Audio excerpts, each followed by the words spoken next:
So today we are going to talk about this new framework. It's a framework X. I'm not entirely sure then that it's a new framework, but yeah, I recently came across this framework and I tried it and I found it very awesome. It's a micro framework, so if you are building your APIs uh, somewhere that you don't need lots of features, you need just the performance, so you can use this framework. And it frameworks supports async and non-blocking execution of your code, so it works pretty well. Like if you have a scenario like you need to call a couple of third-party APIs, and then I think it will sign there really well, because you don't have to wait to receive the response. So if you have parallel third party APIs calling, you can send the request and parallelly, and it will, once response comes, that you can perform other kind of execution, that you can execute other kind of logic that is needed there. So let's have a quick look. So it's public beta build is available for this framework right now, but yeah, you can use it. You can use it in your staging environment, just to staging or test environment, just to have a look how it's working. And once the final version is released, you can test it. You can deploy to the production. So it's not a good approach to deploy a beta version in your production environment, so I will not encourage you, but I will definitely encourage you to try this at least once.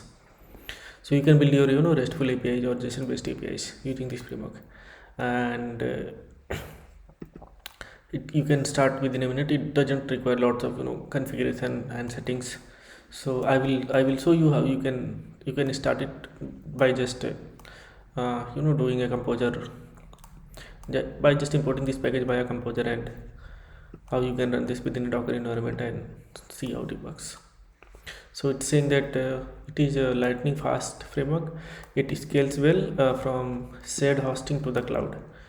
So yeah, I believe it scales well if you're using a micro based architecture in your company, or wherever you are working. I'll say you can use this. It can handle millions of requests. Like you can see here, they have you know run 100,000 requests, and where 50 requests per concurrent, and they got the response within 5 seconds. It executed all the requests within 5 seconds. So it's a pretty well, although I don't believe it's doing lots of things. It's just reaching to the framework, I mean, and just giving the response. But still, it supports async, and it returns you faster response by using non-blocking APIs, so that's perfect. Mix and match blocking of code. Okay, here you can see it is await also. Server sent event, HTML5 event, you can use in this one. It's saying beyond HTTP with WebSockets. So the HTML5 WebSocket API allows you to bidirectional real-time communication. Okay, perfect. This is also a cool feature. Handle thousands of connections. So built-in web server is optimized for handling thousands. So they are suggesting that use the built-in web server. But if you use Nginx, Apache, or KT, or any other uh, tool to run this application, then you might come across some limitations that is added by the tool that you are using. But if you run the built-in web server, it is optimized for that, and it will handle the number of requests very well. Even you can stream your videos for this one using this framework, so it runs anywhere. Supports running behind existing PHP stack. So if you have any stack, you can use their awesome feature with built-in web server. So built-in web servers, it provides you and better user experience in high load scenario. Okay, so if you have a high load, it says that it will perform very well. Okay, so here is the Twitter link and GitHub link, and if you need any personal support, you can just contact the author of this framework. So I think that's pretty much of it. This is the person, Christian Luck. So this guy developed this one. I personally love this guy. uh, I like this guy because he has done a fantastic job in PHP. What he has created, I think, yeah, the React PHP was created by him. Also, he has 8 years of experience. 8 years of experience, maintainer of React PHP, and he has written 100 plus repositories on GitHub. So he touches lots of open source works, and he also love the PHP. What? So I think that was the basic introduction of the PHP. Let's not waste no lots of time. Let's just get started. So I will just let me just open my Visual Studio Code. Before that, let me just clear the screen, and what I'll do. Okay, I will make one directory. It's called framework X. Okay, so I will just go into the framework X. Okay, let me open the Visual Studio Code and let's start doing the setup. Perfect. So open and open tutorial. This is the folder we just created, and perfect. So let's create one file, composer.json. Okay. So here I will just put an empty object so that composer doesn't complain. And let's go to the documentation. Okay, so what we'll do, we'll first run the server in Docker, and then we'll see. So okay, so it's saying that we need to make a directory. We already did, and we need to create a project. We also created a project with framework X, and now we need to create a public folder there. So let's create a public folder, and in there we need to create an index.php file. Perfect. So index.php, perfect. So here it's saying that if we copy and paste this file, we can start by taking a look at the simple example. You can use this example to get started. Okay, perfect. So we can paste it here, but before that, what we need to do, since we want to run it in a Docker environment, so let's create one Docker file. Let's create one Docker file,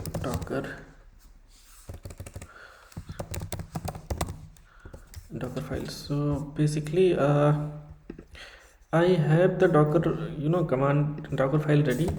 So what I'll do, I'll just copy and paste it here. I will provide you this code. So what we are doing with this one, we are installing the composer, and then we are updating the dependencies. We are upgrading the this PHP CLI. If any upgrade is available, then we are copying everything to this SRB folder, and then we are changing the user who can run this, execute this file, whatever is there in this folder. Then we are setting the working directory to this folder, our project folder. Then we are doing the composer update, and then we need one more file. It's run.sh. So why we need this file? Because I'll just show you. If you go to this production deployment, then it says that if we want to use the built-in server, then we need to run this command. So this command should be executed whenever our container is initialized. So how we can do this? Maybe we want to do a couple of other things before that. So this run.sh, that will help us. So let's create this run.sh also. So it's run.sh. So it will be executed whenever your container is initialized. So we will do two things here. I will just paste the code. First is like let's define that it's a sorry for the guys. Actually, I have a sore throat. It's behaving pretty. My throat is behaving pretty funny today. I don't know. Maybe I'm going to have a cold. So this whenever you run a bash command, whenever you create a such file, it's better if we put this one. So what we are doing here, if you go to this documentation, and if you're using the built-in server, then it says like if we are using the reverse proxy, whenever you run in a Docker, it's kind of reverse proxy itself. So we need to do this. We need to bind this 000 port of the container, and whatever port we want to run this application on, we can define this port. So we need to set this environment variable in the container, so that this, whenever you run this index.php, it uses this, and it's available. So if we are going to run this on 8082, perfect. And here then we are running this php and index.php code, perfect. So how we can run this? We need one more file to do this. Is let's run docker compose.yml, and here we type version we are going to use the 3.7, perfect. And then we need services. Let's say this service name is saying xframe framework php, and then after this, what we will need, we are going, so we need to build, we need to build this service because we don't have image available for this. So for building, we need this build command, and inside the build we need to provide the context is basically from which folder, whatever we type, if we want to bind the volume or we want to copy anything. So how this will, let's say you want to copy anything from this in this run.sh. so if you set the context to this particular folder, then it will take this relative path. So this context is very important whenever you are building an image from the Docker. Then we need to say docker file, and docker file, you can say docker file, and then we need to give the image name. I will say the same image name, and container name, container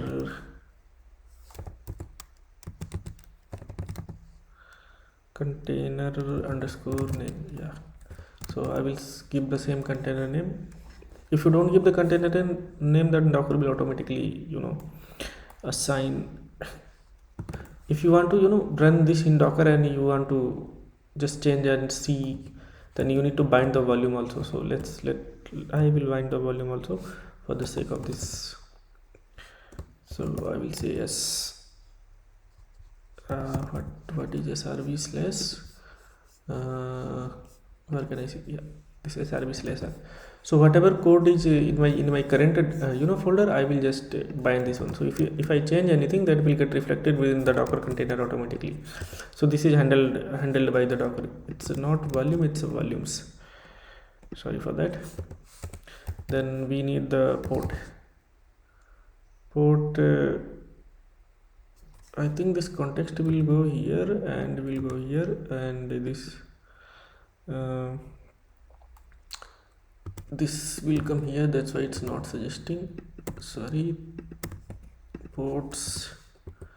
What we want to do, we are going to run 8082, right? So I will bind the system port with this one, 082. Okay, perfect. So I think we are ready to go.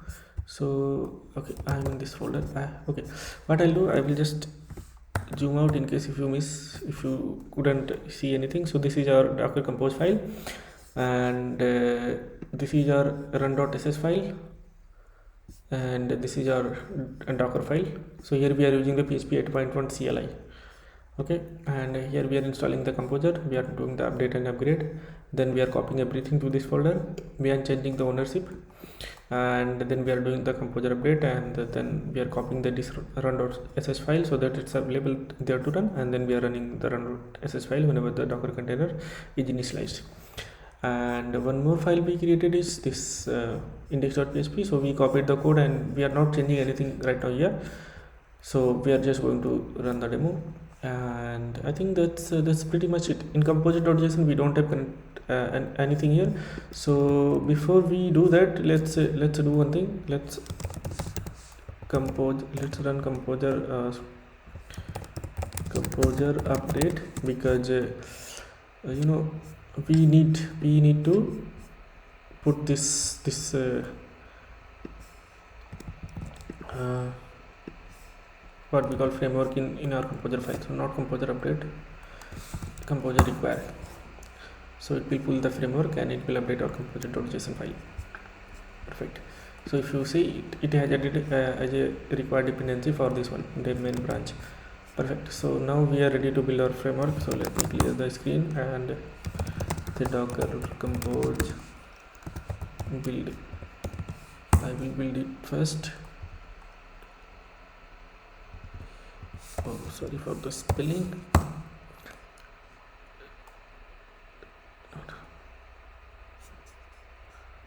I think we have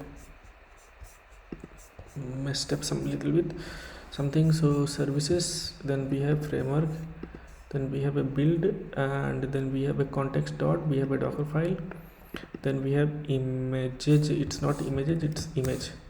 Then we have a container name, then we have a volumes. We have mounted our volumes also, mapped the volumes, not mounted, sorry. So build, it should be working.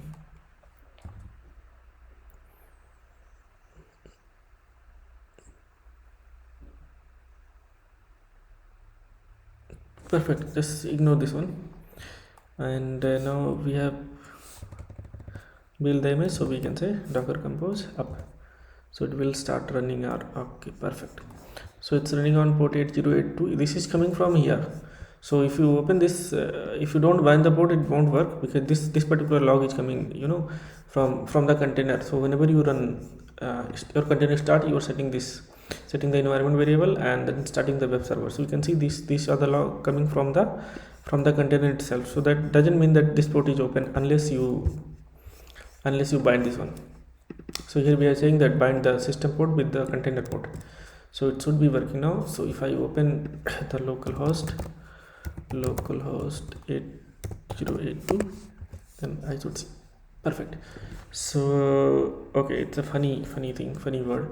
So it's a good thing that we binded our code with the container code. So what we can do, we can go to this index.php file and we can remove this and save this. So in that case, if you refresh, oh, it should be working, man. Why it's not working? Did we miss something? Okay, generally it should work generally, but let me build it again.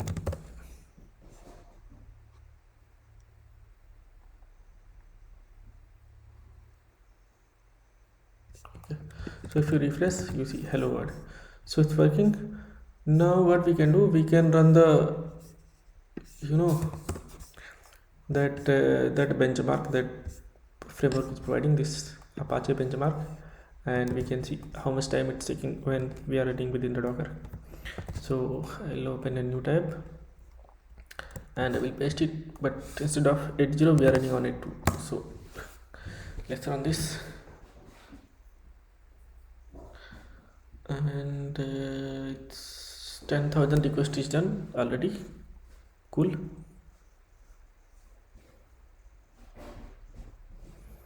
20,000,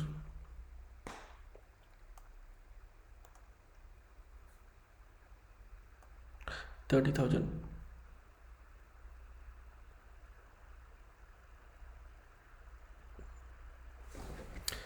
40,000. Okay, while it's running, let's have a look like features saying that start in a minute. Okay, I thought we have a different pages. I think it's the same thing. Okay, perfect. It provides you durability, transparent communication via users and passionate. Okay, so guys, you can have a look. I will provide you the links, and I will also provide you this Docker code. So 80,000, 90,000,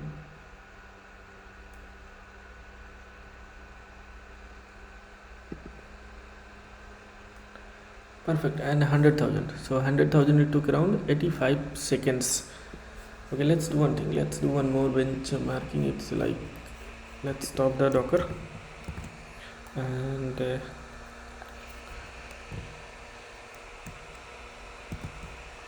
I have PHP 7.4 in my system. So what I'll do, I will just run this PHP 7.4. So it's running on 8080. Okay, perfect. So let's do the benchmarking again with 8080. So let me see how it performs when we are running directly,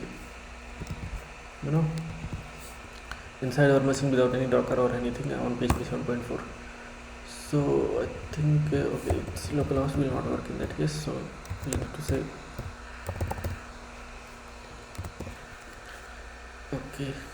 So just saying that be patient to 40,000. Oh, it's working pretty fast here in the system. I think the slowness was because of Docker. Yeah, it took around 12 seconds only. Here it's in 5 seconds. So I think it's pretty okay, because maybe I have low configuration in my system. So that's pretty much it, guys. Thanks. See you in the next videos.